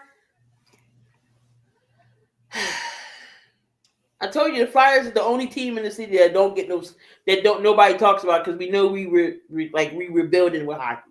Yeah. So that's why that's why nobody give too much about them. Go spend all their energy on them. That's that's probably why when the players go somewhere else, they do good because of the city. Because everybody just hard on the city. Because everybody hard on the city. And while the players can go somewhere else, they can focus, they can be good when they ain't got to hear too much. So even attempt to try to get back into the draft, Daryl Morey would have to make some moves to acquire at least a second round pick for somebody this year. I can take Paul George. Y'all ain't gonna be able to get off that man.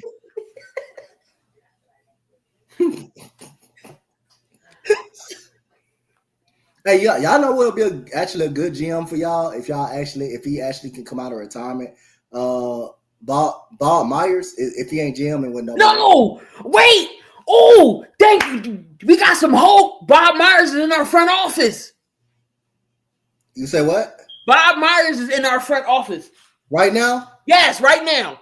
Yeah, he's a part of the Sixers organization. I forget what the hell he's doing, but he needs to take over for Daryl Morey. Yeah, I think that would be a good GM for y'all, Bob Myers, I just totally forgot about that. That built that Warriors dynasty. Yeah, he could be a good GM. Promote him to the GM. Josh Fryer, get Daryl Morey out of here.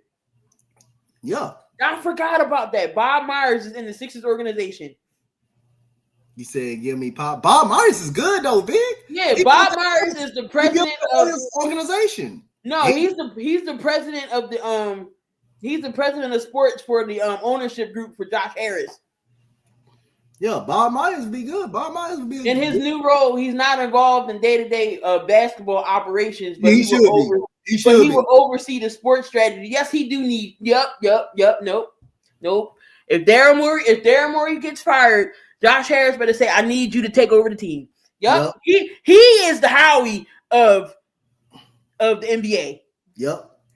President of basketball operations or something. Yo, let him. Yeah, Bob is in the organization. Bob is in the ownership group. Yes. Give me Bob. I forgot all about that. Thank you, Donte, for saying something. Yeah. Like, see, I ain't gonna do y'all like that now. I ain't gonna do y'all like that. I still don't got no hope, but I got maybe a slight, 2% chance in there somewhere. All right, over there on the girls' side, Donte, would you say the top 5 girls right now to watch out for? Say in the who? College and for girls, the top 5 to watch out for this year. You got Hannah Doggo, you got Olivia Miles, you have Oh my God, not Nico. No, Vic, no. Madison Booker. We not that desperate. Yeah, Madison Booker from my Longhorns. You got her. You got Flau'jae Johnson over there, and you got for Wiley with South Carolina, I believe. No, she went to LSU. LSU, you got for Wiley. Hey, my agent for Wiley. You say Lauren Betts, Sarah Strong? I ain't say Lauren Betts or Sarah Strong. I just said the other ones. Watch out for Liv McGill over there in Florida. Okay. I've been AZ Fudd with Connecticut. AZ Fudd still playing basketball? Yeah, until last year. Remember she got hurt. Oh, okay. Olivia Miles definitely would go out. I think her is Kiki coming out this year. Hold on. Who is Kiki? From UCLA. Oh, Kiki Rice. Yeah. Yeah, Kiki Rice. Yeah, so right now Halago, she's leading right now with 20 leading the all conference right now in scoring. Oh, you can't forget about Aldi.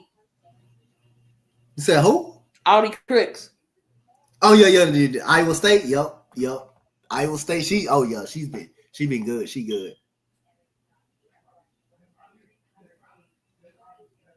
Well, Villanova actually starting off pretty good this year, Donte. Oh Lord, he go these Villanova. They 3-1. You talking about the ladies? No, the men. Men, okay. We play LaSalle tomorrow. That's a Philly versus Philly school. But I haven't had nothing to cheer about with Nova since Yeah. I think the last person was Nasir Bay. Eric Dixon, he over there with the Lakers, I think. And you got Cam. Yep. That's Sadiq Bey, of course, you got DiVincenzo. Of course, you got Josh Hart and all those guys. Will the WNBA reach further expansions? They already said that. So what? Portland coming in, I think, or is it Cleveland? One of them. Cleveland, Portland. I know we get Toronto. Philly won't be till 2030. By the time Philly gets the WNBA team, I'm like, why we got to be last? But by that time, Philly and the WNBA team and the Sixers will be in their own stadium. Because apparently the Sixers is getting a new stadium, a new arena. I don't know why, but I guess. Yeah, let the Aces. Let the goddamn Wings have one more season like they did last year.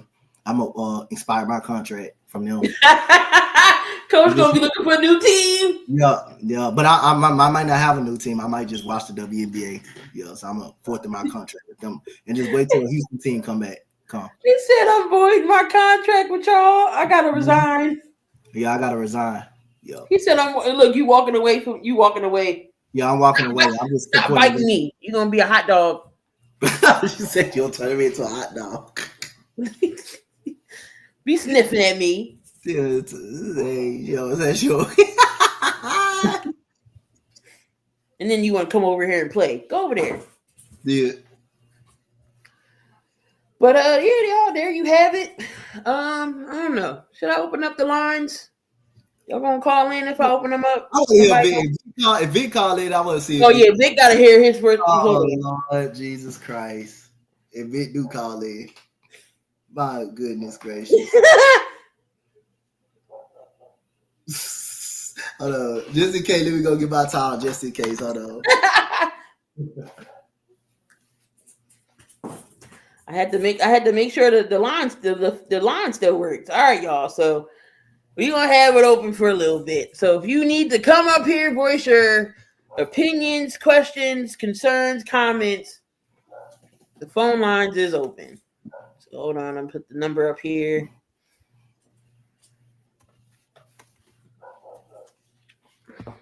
Wish that dog shut up out there. Tell him live, seen live or something, that dog bark. Is it every day? Yeah, pretty much. It's next door to me. All right, y'all. There you go. The lines is open.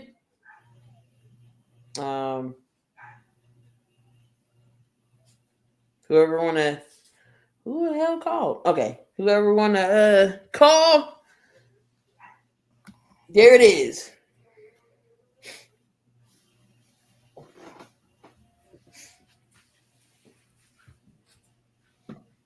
What we got on the NBA side today?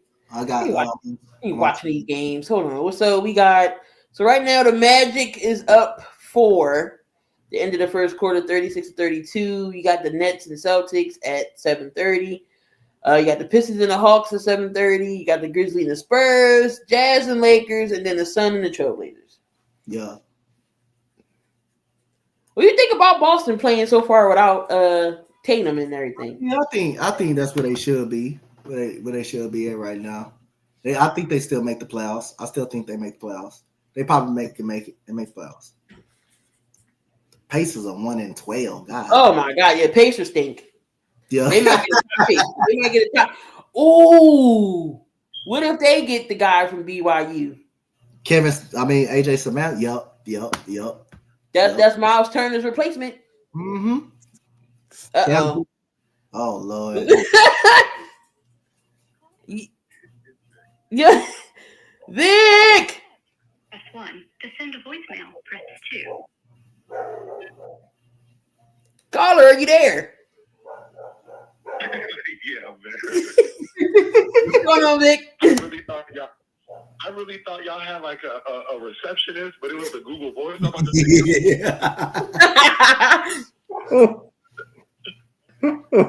Hey man, how y'all doing though? We good. What you got for us tonight? I think I don't. You didn't touch on it on the show, which is pretty good. I don't think you touched on it much, but let's talk about Derek Gunn. Right. Go ahead. Well, you know what I'm saying? These comments and talking about the team, like he really has inside information. We hear Jordan Mailata. He had his comments. I think it's a problem that Philly fans know about. We've been seeing it for a while. Where like the Philadelphia media is kind of like against the teams they cover in a way to try to like create some kind of controversy to put themselves on. I don't know if they think they want to be the next Stephen A. Smith or whatever the case is, but they're going too far. Especially Derek Gunn. You know what you said was kind of false. Yeah, there was some issues, there was some problems, but it's just like the team says, it stays in house. Like they'll take care of it. I don't think that a reporter like Gunn, he gets access, but if you're going to talk like that about the team, I think his access should be denied. Because you know what I'm saying, like we're not here trying to investigate and look into the team to put out scandalous stories, especially one that isn't even backed by truth. If we're going to do that, then I don't think we should restrict access to these people. Especially like I said, Derek Gunn has been with the team for a long time, and it's kind of sad that he would do this. And we know for a while he's been moving on, doing new things in his career, but it looks like this was an attention grab, and I don't think it was right. That's just like somebody leaked, happening with Embiid and him being late all the time in the locker room too. So Philly media is not all it's cracked up to be. We have the good reporters and you have the bad ones like John Clark. You'll never hear no issues with John. John's okay in my book, but these other ones, like I don't listen to the sports radio because they suspect too, especially VIP and all them. So I don't know. I think they're just making things bigger than what it is. Yeah, I think right now, like journalism is at a point where there are no journalists anymore. There are people that can cover sports. They just know how to create controversy. and that controversy puts them on. Like it's a vicious cycle that I think like we as the consumer that people like see this, we got to put a stop to it. Like we got to let them know, like, hey, like we're not about these stories anymore. Like I know you think that everything got to be TMZ and we got to sell, but like these stories, we're not about these stories anymore. Like we want to know what really happened. If you're gonna put the truth out there, put names to everything that happened, so that way they can come back and corroborate your story. But that's not what he's doing. He's saying insiders in the locker, people making it obvious or ominous, I should say, when it's probably like a towel boy or someone in the equipment management team saying something. You know what I mean? Like someone that, yeah, they are part of the team, but not connected to the team. Right. Like I said, we all heard Jordan Mailata's comments. We know what it is, but I think especially when you got the Eagles, a team that has championship aspirations, and you're giving the access to be around them, don't spit in their face by putting out a story like this. I agree, especially when they just trying to get clicks, trying to have further disagreements in the locker rooms and images and things like that. So yeah, but we all know this how Philly media is in general. I don't know how it is in other cities, but I just know Philly is notorious for it. Yeah, I think we do it for against our sports teams. Like I said, these are the teams that they said that they love, that they cover. They're 4 for 4, but everything they put out is controversy. No one really covers like the good stories that they put out for the most part. Yeah, they'll cover a Jalen Hurts story, but that's it because they just want that attention. You know what I mean? Like everything now, and it's probably not just Philly, like you said, it could be all around. It's more and more people are just doing things for the attention. That's it. They're not covering any stories. They're not bringing anything new. They just want it for the attention. They just want the clicks. They want the likes. Yeah, no, definitely agree. I gotta say one thing to Vic, if he can hear me, Vic. Hey, I gotta give you credit, man. Hey, I knew Con Knipple and at Duke. I watched him at Duke. I just didn't want him to land with the Sixers because the Sixers were gonna fuck him over. But you were right. Con Knipple playing some hell of a basketball. He on top of the Rookie of the Year ladder right now. Con Knipple. Hey, I said it before the draft came out when he was still playing. I was like, listen, this kid is something different. He got a good game. It translates to the NBA. He's big. He could move. Like, he scores at will. And you see what he's doing in Charlotte. Although, the team could do better as a whole, but he's one of the bright spots there. Yep. I just wanted that for the Sixers. Like, we needed a small – listen, I love VJ. I'm not saying anything wrong. Like I said, he won me over on draft night. His speech about, like, how he grew up and everything, like, it showed me that he's going to be a hard worker. We're literally seeing that. We're seeing VJ go out night in and night out, and he's putting everything on the board. I love it. But at the same time, I was just trying to get that small forward because I knew we were guard heavy. I thought Con Knipple would be great for the team. And, listen, he would have, but I wish him all the best at Charlotte. I know pretty soon he's going to mess something up, or Charlotte's going to mess something up, and he possibly still could be a Sixer.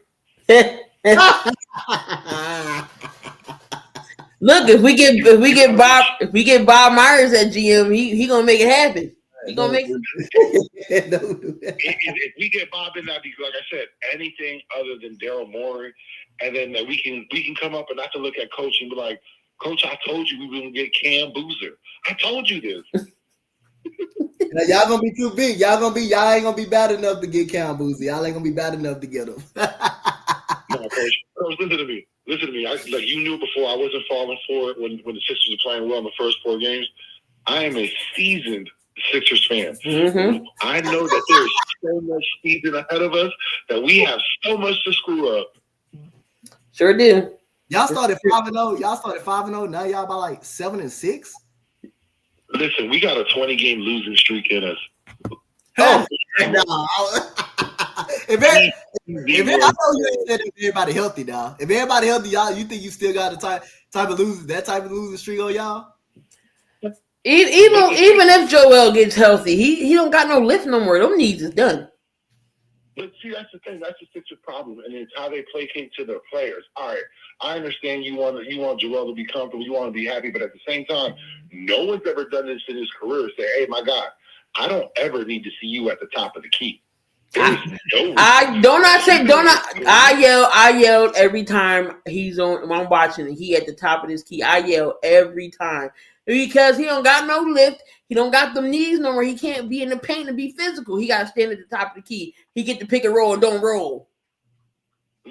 when we're on offense, keep your ass down by that bucket, block out, you know what I'm saying? Box out, get that rebound, and if you get a look, get that point. But like he wants to be, and you mentioned it before, he wants to be Joker. He wants to be counted and looked at as he was Joker. I think that's what the contention was when they were going for the MVP. He wants that clout that he has, but Joel Embiid, we all know, doesn't put the work in. He wants the accolades, but he does nothing for it. He automatically thinks that it should come to him. And now that his body is breaking down, now he needs to like trust on his savvy, what he knows, his footwork, everything. But he still thinks he's that young player, which he's not. Like I said, he needs to play the center position as it's supposed to be played. If he can do that, and they can have Paul George come off the bench, go through Maxey and VJ, I think the Sixers could do something. But again, they placate to the players, especially Embiid. He still has some pull for whatever reason why. They haven't fully given his team over to Maxey, which they should.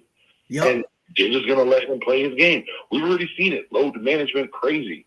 Like, all right, if he needs that much load management, then start bringing him off the bench then. Let's do that. They're definitely going to have their set plays for Joel and PG because, you know, they're running fast and up-tempo now. But it's going to be different plays. They're not going to be running that fast with Paul George in there. Yeah, they got maybe 4 games to run somewhat semi-fast tempo, and then age catches up to them, just like everyone else, especially Paul George. He's just coming back from injury. I hope no one expects anything from him right now, for real. He had 9 points last night. Yeah, because like you're just gonna sell yourself short. Again, if we focus on the young players that are on this team, we can do good. But if we keep on looking at the past, if we keep on looking at trust the process, then we're not gonna go nowhere. We're gonna be looking at Cam Boozer. Yeah, we're gonna be looking at Cam Boozer. All right, yo, Vic, definitely appreciate you calling in. Definitely. Thank you for having me on. Yep. Appreciate you, Vic. I'll see y'all, Coach. Check Yes, y'all out. sir. I'll be watching. I'll be in the chat. Yes, sir. All right, y'all. Phone line still open. If anybody else want to call on in, told you now Burn understands why the Philly sports is the way it is and why we're not so hard on the Eagles and everybody else. I'm in abusive. I'm not in an abusive relationship with the Eagles. They got me championships. I don't know why. If I was Burned, I would never accepted that bet. Why would you lie? You can't get me to lie for Davis Mills. You can't get me to lie for Davis. You do that to me. You can't get me to lie for Davis Mills. That won't happen. That won't never happen for me. Yeah, the Eagles, you know, they gave me heartbreak all them times we went to the NFC Championship game and ain't coming away from it. We went to the Super Bowl the first time against the Patriots. We lost by 3. We should have won that damn game because T.O. wanted to throw up in the huddle and be drinking the night before. And T.O. did everything in his damnness to come back for the Super Bowl. They gave him the patty shot before the patty shot was the patty shot. And T.O. played his ass off. Defense played his ass off for Donovan to throw up in the huddle. And then Andy Reid's his time management skills was horrible that game. But then, you know, we went through that. Then we went through slowly rebuilding, and boom, championship came with Doug Peterson. And then, you know, slowly we went downhill again, and then we slowly building back up, and boom, we went to Super Bowl. Yeah, we lost Patrick Mahomes. Damn Bradbury with his holding ass. But we didn't go back. We went to the playoffs. We stunk it up in the playoffs because that's when we went 10-0, and then we lost the last 7. And then Tampa Bay lit our asses up in the playoffs, 30-something to 9. 9. We only scored 3 field goals.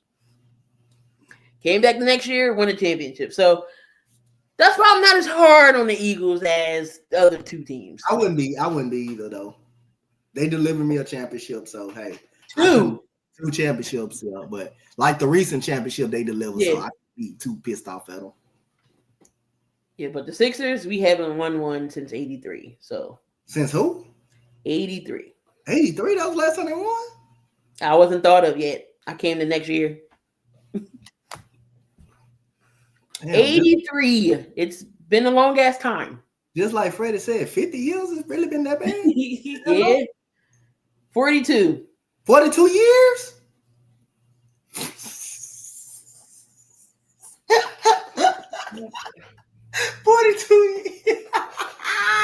It's been 50 for the Flyers. 50 last time the Flyers one was back in the 70s. It's been 50. Is that for the Flyers? Yeah. Flyers won their last 2 in the 70s. I should have asked Vic that question. I should have asked Vic this question online. Give me if you can just name me one team that haven't won a World Series. Give me the team. I would tell him that next time. If you can just name one team without Googling that have not won a World Series. Oh, I know the few.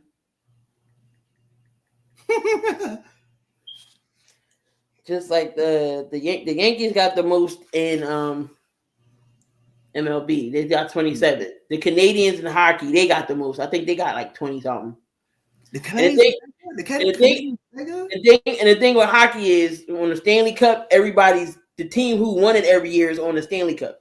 Yeah. So you see the Canadian. I think the Canadians won it 23, if I'm not mistaken.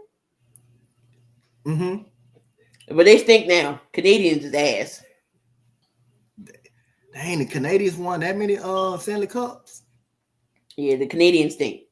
Now they do. But yeah, I think they was 20. If I'm not mistaken, I think they 23.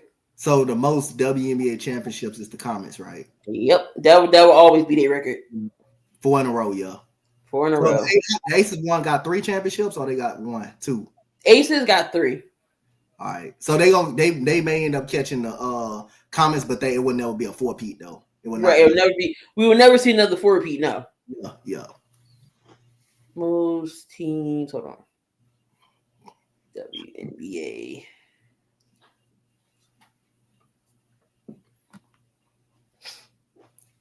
Yeah, it's a 3-way tie with the Comets though. So, okay. The Comets, Minnesota, and Seattle all got 4. Oh, Minnesota! But the Comets was the first to do it 4 in a row. 4 times, yeah, 4 in a row, yeah, 4 in a row, yeah. The Comets won 97, 98, 99, 2000. Yeah, I remember that. Yep, I remember that. Yep. The Lynx won it 2011, 13, 15, and 17. Okay. The Storm won it 2004, 2010, 2018, and 2020. 2004, 2010, 2018, and 2020. Mm-hmm. How many did the Phoenix get? How many Phoenix got? They got about 3. I believe Phoenix got 2. They got 2? Yeah. Hold on. The Mercury, they got 2.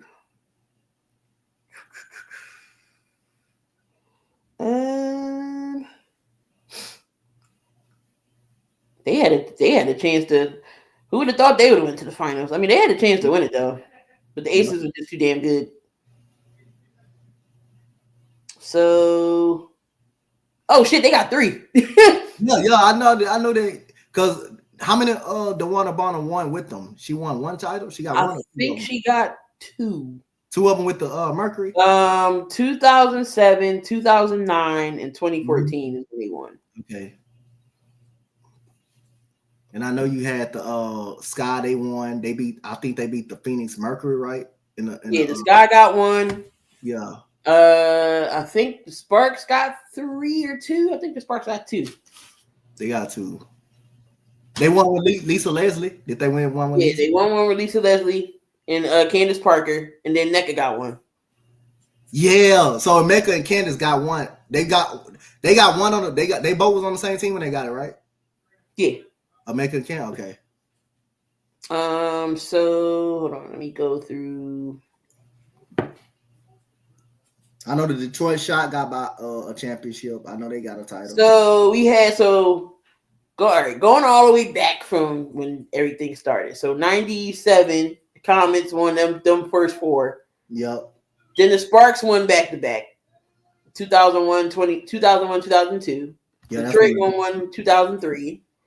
Seattle won their first one in 2004. The Monarchs won it in 5. Detroit won it again in 2006. Well, I forgot the Monarchs won. Phoenix won again in 7. Detroit got 2. Detroit got 2. They got 3. Detroit got 3.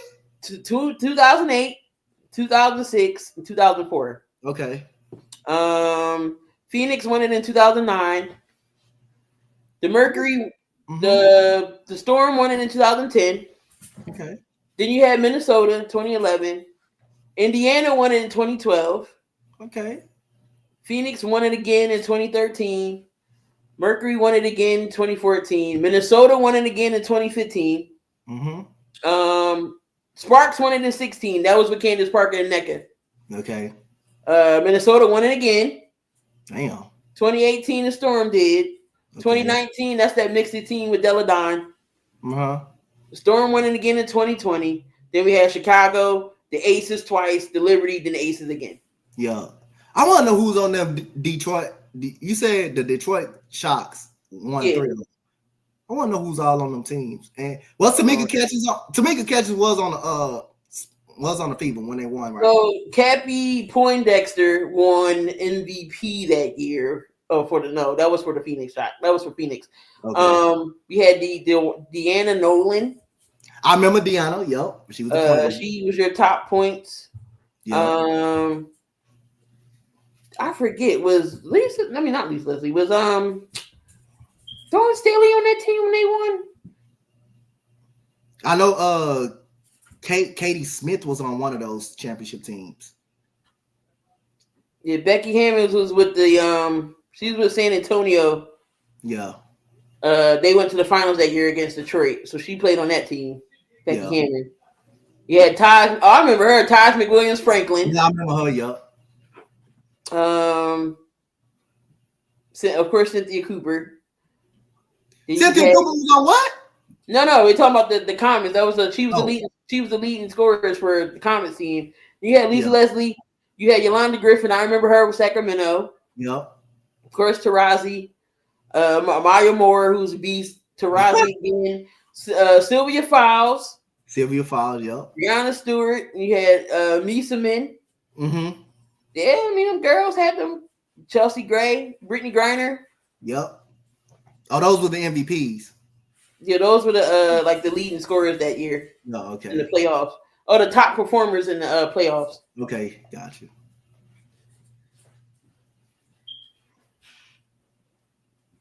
Damn. Yeah. Yeah, Cynthia Cooper led the point to the playoffs all 4 of them years. Damn. Jesus. Yeah, she was the takeover of the WNBA at that point.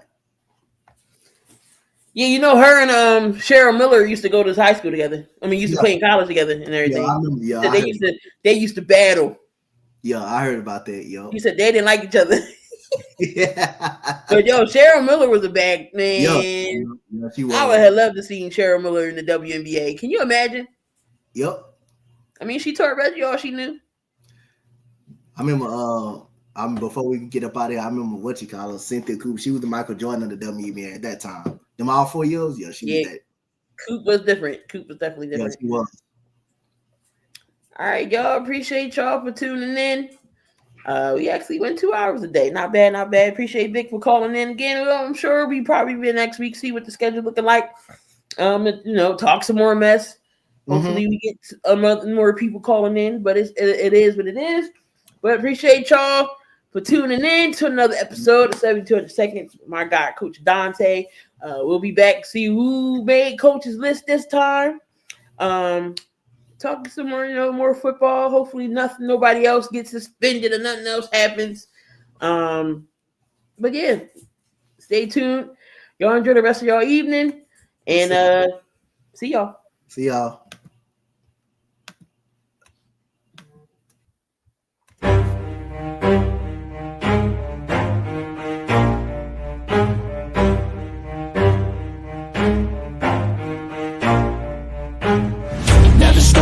Get it if I want it. Gotta make to myself a promise. I won't quit, keep going till I got it. I won't give up till I'm on top. Yo, no, I ain't the type to give up. If I do something, man, I do it till I get what I want. I turn a business out of nothing into something I love. I got a poker face, but honestly, I'm not one to bluff. I flip a switch, never miss, man, I always